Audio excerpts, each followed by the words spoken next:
समाजारि नेमखान्थि बायदि आसार खान्थि बायदि जिखिनि हाबाफारिफोर दङ बेखौ नखर आरो समाज नाङैनो मावफुंनाय जाबाय आरो लोगोसेनो दुलाराय बर' फरायसा आफादनि बानजायनायाव बाक्सा जिल्लानि जथाय बानजायनायाव जोंनि जिखिनि माखासे आद्रा हाबाफारिफोर दङ बेखौ दा जोङो मावफुंनो नागिरो। फुंबिलिनि गोथार आर'ज नखरनिफ्राय आरो गामिनिफ्राय जिखिनि मावफुंबाय बेयो जोबनायनि लामायाव दा बिनि उनाव जोङो कनिका बर'नि गोसो सोंथियाव मुसुखायाव बिबार बावनाय हाबाफारिखौ मावबाय आरो बिबार बावजेनगिरि हिसाबै बिथांनि आंगो फिसाय कानिका बर' बिथाङा बिबारखौ बावबाय आरो दा जोंहा बिजाब बेखेवनाय दङ आरो बिजाब बेखेवनायजों लोगोसेनो जोङो दसे सम सावरायगोन आरो बेयाव जोंजों लोगोसे दिनै बाहागो लानो हादों आसामनि मानगोनां केबिनेट मन्थ्रि रुंसारि जानाय सानावबो बिथाङा जोङो बाहागो लाफैदोंमोन बे दुखुनि समाव मानगोनां खावगोरा ब्रह्म बिथाङा जोंजों दङ आरो कनिका बर'नि बिसम्बि बे बिजाबखौ बिथाङा बेखेवनानै होगोन लोगोसेनो बिटिआरनि मानगोनां स्पिकार कातिराम बर' बिथांजों दङ बर' थुनलाइ आफादनि लोगो आफादगिरि सीताराम बसुमतारी मानगोनां बिथाङा जोंजों दङ बेयाव बे जायगानि एम.च बर'आ जों बाहागो लानो हादों खेबसुनि लोगो आफादगिरि दख'र बसुमतारी मथारि जोंहा अनिन्द्र बसुमतारीजों लोगोसे खेबसुनि गासै मावथि दैदेनगिरि बिथांमोन फैनो हानाय बर' थुनलाइ आफाद दुलाराय बर' फरायसा आफादनि गुबुन गुबुन जिल्ला बाक्सा जिल्लानि सिंनि दख'राफोरनि बिबानगिरि दैदेनगिरि जोंनि प्रिन्सिपाल हेडमास्टार फोरोंगिरि नोंथांमोन फरायसा फरायसुलि नोंथांमोन गामिनि सिबिजाथाव आइ आफा रायजो राजा नोंथांमोन मोननै नखरनि कनिका बर'नि नखर आरो लोगोसे नैबे हांगामा बर'नि नखरनि मानगोनां बिमा बिफाजों लोगोसे बाय बाहागिनि सिबिजाथाव नोंथांमोन आरो सफैनानै सिबिनां रायजो राजा नोंथांमोन आं गिबियाव बयखौबो बरायबाय आरो बयनिसिमबो फुंबिलिनि गाहाम हामलायनायखौ बावहरबाय। दिनैनि साना दुखुनि सान आरो बे दुखुनि बेयाव गोबां बाथ्रा बुंनो हानाय बाथ्राफोरा राव महरै फैयाखै आरो बे दुखुखौ लानानै सुख'हायै लाख'हायै दुखुआव जोङो दायो फ्राय दान मोनसे सम जोङो जानोसै थांनाय 11 डिसेम्बर 2022 बे साननि मोनाबिलि समाव मोनसे जाब्रबथायाव मोनसे गारि एक्सिडेन्टआव कनिका बर' बिथांखौ जों खोमाना लानो गोनां जायो जों माब्लाबाबो सानाखैमोन आरो माब्लाबाबो जों बेबायदि जाथायनि मोगा मोगि जानांगोन जोङो बेखौ जों बेबायदि मोनदाङाखैमोन नाथाय खाफालनि बाथ्रा होनना बुंनांगोन आरो दिनै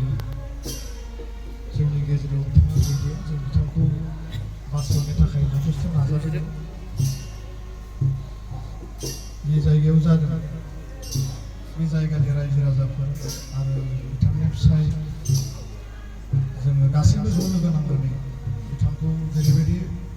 खालामनांगौ बेनि थाखाय बेबस्था लानाय जादोंमोन नाथाय अबथिरायै गोब्राब जखम जानायनि थाखाय बिथाङा जिउ नागारो बे बाथ्राफोरखौ जेसेबां रायखांगोन एसेबां गोसोआव दुखु फैयो खारन बिथाङा बे खम बैसोआव आरो गोदानै जुलि जाखांनायनि उनाव दान मोनसेयानो जायाखैमोन बे समाव बिथांखौ जोङो खोमाना लानाया बर' हारिनि थाखाय नखरनि थाखाय गामिनि थाखाय समाजनि थाखाय जोबोद दुखु गोनां आङो दिनै दुखुआव बाहागो लानो फैनाय आरो बे नखरजों दुखुनि बाहागि जानानै नखरखौ गसंथानो हांगामा बर' बिथांनि दुखुखौ बानस'फैनो फैनाय गासै जोंनि आलासिजों लोगोसे रायजो राजा गेदेमा नोंथांमोननिसिम खेबसेबाव साबायखर बावदों आनान गसाइनि खाथियाव आर'ज गाबदों जाहाथे बिथांनि सोरगोआरि जिउमाया आलो गोजोननि जायगा मोनो आरो माहारियारि जिखिनि हाबाफारिफोर बिथाङा एकस' थानानै मावलांबाय जोंनि गुबुन गुबुन सोमावसारनायनि समावनो जा जोंनि गुबुन गुबुन सोलोंथाइ समाज दानायनि हाबाफारियानो जा आरो गाव सासे रोंगौथि गोनां सुबुं हिसाबै आइजो महरै बिथाङा जिखिनि सोलोंथाइ लाबाय सासे फोरोंगिरि महरैबो बिथाङा जोंनि बर' फरायसा फरायसुलिफोरखौ गोग्गो सोलोंथाइ होनायनि थाखाय हाबा मावदोंमोन सासे रिसार्च स्कलार हिसाबैबो बिथाङा रिसार्च खालामबाय थादोंमोन गासैबो बिथिंजों जोंहा खहा जादों हांगामा बर'आ गावनि अनजालि बिसिखौ खोमाना लानो गोनां जाबाय बर' हारिया सासे गोख्रों मावथि खोमाना लानो गोनां जाबाय नखरा मोननै नखरनि बिखा आरो बिखुआ आस'खान्दा जाबाय बे थासारिफोरा जोंनि थाखाय बेसेबांबा खासि बिसि आरो बेसेबांबा गोब्राब दिनै जोङो बे गासैबो दुखुखौ मान सलायनानै फैबाय थानाय समनि थाखाय बोरैहाय सांग्राङै जों थांना थानो हायो बेनि थाखाय हाबा मावनो थाखाय इसोरनियाव जोङो बोर बिगोन आरो बेखायनो आङो बिथांनि गोसोखांथियाव जि सारादु दुलाराय बर' फरायसाफोरा जिखिनि मान आरो मर्यादा होनांगौ जिखिनि जोङो हाबाफारिखौ मावफुंनांगौ बेखौ मावफुंनो थाखाय दिनै लाबाय आङो बिजाब बेखेवनाय हाबाफारिखौ जागायनो थाखाय आवगायनो सानबाय जोंहा बेखेवगिरि आलासि बिथाङा सफैबाय आरो हांख्रायजानाय आलासि दङमोन मानगोनां बिटिआरनि चिफ प्रमद बर' बिथाङा माखासे गोनांथार हाबाफारि क'क्राझाराव दङ होननानै थांबाय खोब सम्भब उननि समाव बिथाङा फैनो नाजागोन नाथाय दाख्लै सानथामसो सिगाङाव बिथाङा नखराव फैदों खौरां लादों नखरनि गासैबो सोद्रोमाफोरजों रायज्लायदों गुवाहाटि इउनिभार्सिटिनि प्रफेसार स्वर्नप्रभा सैनारि बिथांखौ जों हांख्रायदों बिथाङा फैगासिनो दङ बर' थुनलाइ आफादनि गाहाय नेहाथारि प्रसान्त बर' बिथांखौबो हांख्रायदोंमोन खोब सम्भब बिथाङा सफैनाय नंला जोंहा सीताराम आदा बिथाङा फैबाय आरो गुबुन गुबुन माहारियारि आफादनि दैदेनगिरि बिथांमोनखौ जों हांख्रायदों दा बे समाव आङो आलासि सिनायथि होनाय हाबाफारि दङ आरो बेनि उनावनो जोङो जोंनि जे कनिका बर' बिसम्बि बिथांनि खाथियाव सुजुनाय बे बिजाबखौ जों बेखेवनानै होगोन आरो दान्दिसे सम सावरायनानैनो खोब गुसुं समनि गेजेराव जोङो जोंनि हाबाफारिखौ फोजोबगोन सिनायथि होनाय हाबाफारिखौ मावगोन मानिजाथाव मेल सामलायगिरि आफादगिरि खावलायनाय बायदि दिनै बाहागो लानो हानाय हांख्रायजानाय गेदेमा आलासि बिथांनि सिनायथि होनाय हाबाफारि बे हाबाफारिखौ आङो मावफुंनो सिगांदों मानगोनां हाउस दा गिबियाव दिनै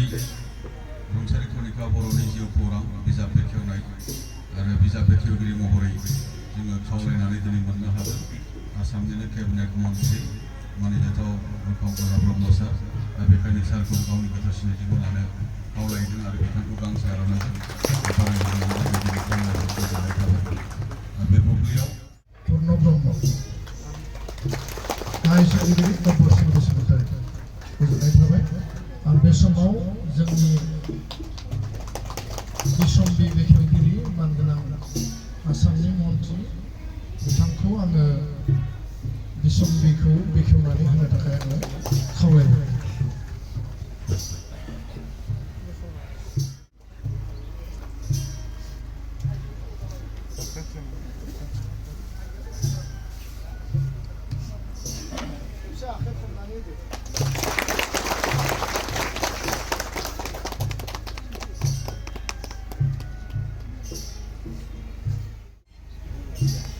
दिनैनि गोथार फुंबिलियाव रुंसारि कनिका बर'नि जों लोब्बा लाखिनानै बिजाब बेखेवनाय हाबाफारियाव नुजाफैनाय दुलाराय बर' फरायसा आफादनि आफादगिरि बिथाङा दा बे हाबाफारिखौ सामलायगासिनो दङ। जोंनि बिटिसिनि स्पिकार कातिराम बर', बर' थुनलाइ आफादनि मानाबिरे लेङाइ आफादगिरि, बिटिसिनि एम.च एल.ए मन्टु बर' आरो दुलाराय बर' फरायसा आफादनि गाहाय नेहाथारिजों लोगोसे बेयाव नुजाफैनाय गुबुन गुबुन आलासि बिथांमोन आरो रायजो राजाफोर, दुलाराय बर' फरायसा आफादनि मावथि बिथांमोन, दिनै बे सानाव कनिका बर'नि बिसम्बि बिजाब सेबखांनाय जादों। बेनि चेयारमेना मानाबिरे बर'न आरो गाहाय संगिरि दख'र बसुमतारी। बे बिजाबखौ आङो बेखेवनायनि खाबु होनायनि थाखाय दुलाराय बर' फरायसा आफादनिसिम आङो साबायखर बावो। जे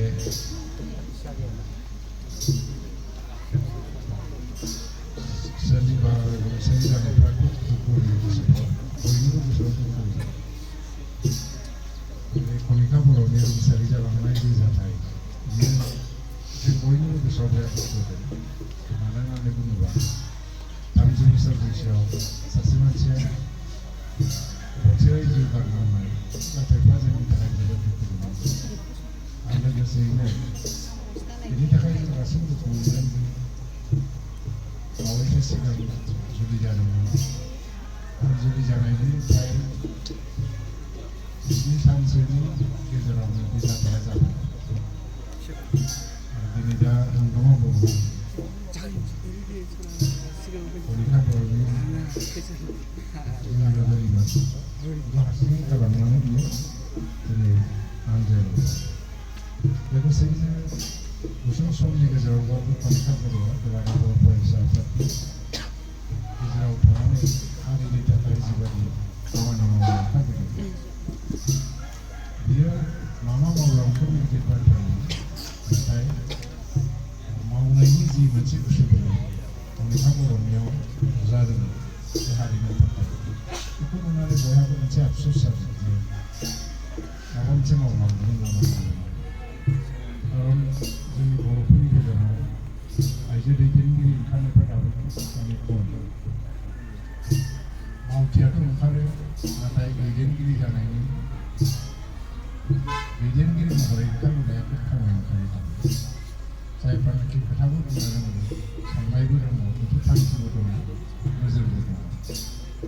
दिनै बैफोर माखासे मावथिफोरनि गेजेराव कनिका बर'खौबो नुनायखाय जों बयबो गोसोआव जोबोद दुखु। नाथाय जानायाथ' जालांबाय, जोङो बेखौथ' आरो जायि खालामनो हाया। दा बे हिसाबैनो दिनै जिखिनि सुंद' हाबाफारिनि गेजेरजों कनिका बर'नि सोमोन्दै सिनायथि होनाय मानसिफोरनि गेजेराव नाजानाय दं, जोबोद मोजां नाजानाय होननानै आं सानो। आरो दुखुआथ' मोनदों नंगौ, दिनै दाबो नुबाय कनिका बर'नि बिमाया जोबोद दुखुखौ हमथानो हायाखै, गाबबाय थादों। हांगामायाबो गोसोफ्राव दुखुखौ हमथानो हायाखै, गोसोआव दाबो दुखु फैयो। आरो हयथ' हारसिङै थानाय समाव लासै लासै एडजास्ट खालामनो गाव बावलांनो नाजाबायमोन, नाथाय बेनि लोगो दिगिफोरखौ दिनैहाय नुजोबनानै हयथ'बा गोसोआव मोनसे आबेग। स्वाभाबिक मानसिफोरनि जिउआव आबेगा जेब्लायबो थायो, दा इमोसन आंनावबो थायो, बयनावबो थायो। नाथाय बेखौनो आङो खावलायदोंमोन, न'खरा मोजाङै मोजां सोलिफिननांगौ, बयबो थांनानै थानायनि मोजां सोलिलायनांगौ। थांबाय जों बेखौ मान होगोन, बावलांनांगौ, नाथाय दुखुखौ जों बावलांनांगौ। नाथाय थालांनाय मानसिफ्रा मोजां थानांगौ जिउ खांनांगौ आरो हानायमानि जों समाजनि थाखाय खामानि मावनांगौ आं बेखौनो खावलायनो लुबैयो आंनि जिउआव आं बेखौ कनिका बर'खौ खुब माने गोबाव सम लोगो मोनबाय नुबाय थाबाय सानैसो मानसिखौ आं नुबाय थायोमोन रंगिनामोन बिबारिमोन जेनेबा कनिका बर'खौ बिदिनो नुयो नाथाय खाथियाव मालाबाबो बिदि मिथिलायनायनि खाबु गैया थांनाय बोसोरनि सिगां थांनाय बोसोरावनो जायो इलेक्सननि उनावहाय मानोबा जोङो टावां थांदोंमोन ज' खेबसे ज' बेरायहैनोसै होननानै आंबो थांफादोंमोन बे समनिफ्रायसो एसे खाथियाव लोगो मोनलायनाया बांसिन जालांदों साननैसोनि गेजेरावनो एक्टिभिटिसफोर आरो बिसोरनि जि मोनसे फ्रि फ्रेंकनेस खुला गोसोजों मानसिफोरजों रायज्लायनाय मिनि खुसि खामानि मावलांनाय बे स्पिरिटफोरखौ नुनानै आंबो मोजां मोनोमोन जे सोरबा जे ओंखारबोबाय अबथिरायै बेबायदि जागोन होननानै रावबो सानाखै बेनिखायनो गोसोआव जोबोद दुखु मोननाय फैदों आंबो खम समनि गेजेराव लोगो मोनदोंब्लाबो गुसुं सम लोगो मोनदोंब्लाबो मोनसे आबेग फैदों गोसोआव मोनसे गाबखांनायबो फैदों जियानो जा दिनैनि हाबाफारियाव आं जे बिजाबखौ बेखेवबाय आं सानो बेवहाय जायफोरा मिथिदों आंखौबो बुंदोंमोन मा मिथिगौ लिरनो थाखाय सुंद' नाथाय आङो एखेबारे मिथिगौ होननानै लायोबा मोजां जानाय थिग जानाय नङा आङो लिरनो हाजासे मिथियाखै बेखिनि आं नुदों आंनाव मोनसे इमप्रेसनल' जादोंमोन जे इयुनाव गोलाव समनि थाखाय हारिनि थाखाय खामानि मावगोन आं बेखौल' सानदोंमोन एबा खन्थाइ दङ रायथाइ दङ बेनि सोमोन्दै लिरनाय मिथिनाय मानसिफोर दङसो लिरदों रिसार्च स्कलार हिसाबै सासे गोरों मानसिया समाजाव माबायदि अबदान होयो बेखौ बयबो मिथिगौ बिदि गोमालांनायाव जोंहा बेसेबां खहा जायो बेबो मोनसे सानलायनो थारमाने फरायनायखौ बियो बबेबा मोनसे सिमा बोआखै आरो बिए पास जाबाय एम.ए. पास जाबाय जोब्बाय साख्रि मोनबाय बेबा जोब्बाय फरायनायखौ बियो स्टाडिखौ बबेबा मोनसे सिमा बोनानै दोननो नाजायाखै जायनि थाखाय बे रिसार्च स्कलार हिसाबै नाम रेजिस्टार खालामदों रिसार्च खालामदों कमप्लिटलि आखिसै बे मोनसे आफस'सनि बाथ्रा जाहैबाय सासे प्रमेजिं आरो फिउचार थानाय सासे गोख्रों बर' आइजो जों खोमानानै लानांगौ बेखौ जोङो बयबो मिथिगौ अब्लाबो जों गासैबो मावजोबलायनानै गावनि थांनानै थानांगौ समखौ जों गावनो गाव थांनानै थानांगौ बाथ्राया बेसो मानसिफ्रा जोनोमनि लोगो लोगो न'खराव बिमा बिफा बिदा फंबाय ज' लोगो मोनलायो हिसाबै जोंहा मोनसे साननाय थायोबा जों ज' थांनानै थायो खिन्थु मानसिया रावबो ज' थांनो गावनि जिबनखौ गावनो थांनो इन्डिभिजुवेलि थांनानै थायो मानसिफ्रा थांनानै थानायनि जि मोनसे सिन्था दृष्टिभंगि बे गासिबो बेक्तिगत आं मारै थांनानै थागोन बिनि गेजेराव जों बेखौल' नायो जे आंजों लोगोसे गुबुनाबो जाहाथे मोजाङै थांनानै थालांनाय मानसिफ्रा ओंखायनो दुखुआव गोजोननानै थायालासिनो गाव गावनि जिबनखौ आरो साबसिन रोखोमै मिनिंफुल रोखोमै थांनानै थानो नाजानांगौ बेखौनो खावलायगोन आरो आंनि बिजाब बेखेवनायनि बिबुंथिखौ आं बेवहायनो बुंनानै फोजोबगोन फैगोन आरो जोंनि बयनिबो गोसोआ बांसिन दुखुआव गोलैयो दा बे दुखुखौथ' जोङो बजबनानै लानांसिगोन आरो बिथांनि मावलांनाय हाबाफारिफोरखौबो जोङो गोजोर खालामनानै दोननांगौ न'खरनिफ्राय जोंहा हांगामा बर'आ आलासिफोरखौ बरायनो नागिरदों बरायनो थाखाय खावलायदों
दिनै सफैनो हानाय गासै आलासि मानगोनां आसामनि केबिनेट मन्त्रि मानगोनां प्रफेसर सनप्रभा सैनारि मानगोनां सीताराम बसुमतारी मानगोनां डक्टर फुकन चन्द्र बसुमतारी एबसुनि लोगो आफादगिरि एम.च एल.ए मन्टु बर' जोंनि गाहाय नेहाथारि आरो बाथौ एम.च एल.ए अनिल चन्द्र बसुमतारी सफैनो हानाय जोंनि गासै रायजो राजा एबसुनि गुबुन गुबुन जिल्लानि बिबानगिरि मोननै नखरनि बिमा बिफा बाय बाहागि आरो फरायसा फरायसुलि गामिनि आइ आफा रायजो राजा गोसो होनानै हाबा मावलांनो थाखाय खावलायगोन आरो बे समाव दुखुनि आरो बिथांनि गोसोखांथिखौ गोरबोआव लानानै जोङो गोजोरै आरो गोजोनै थांना थालांनायनि थाखाय हाबा मावलांनायनि थाखाय गोसोखौ एसे हमथाफिननो थाखाय आं खावलायबाय होमबासो बिथाङा गावनि आद्रा सिमांखौ जाफुंनाय नुयोब्ला गोजोननाय मोनगोन आरो बेबायदि थासारिया हांगामा बर'नि बेलायावल' जादों बे नखरावल' जादों नङा गोबां जायगायाव बेबायदि माखासे थासारि जायो जोंनि जिउ थांना थानायाव माखासे थासारिफोर फैयो माखासे अबथिरा इन्सिडेन्टफोर फैयो बे जोंनि थाखाय बियारिबो नङा जों सहायनो हाया खिन्थु बेनो सैथो आरो सैथोखौ नागारनानै जों मालाबा थांना थानो हाया आरो जि समाव जि थासारि फैया मानो बे सैथोखौ जों बजबनानै आगान सुरनांगोन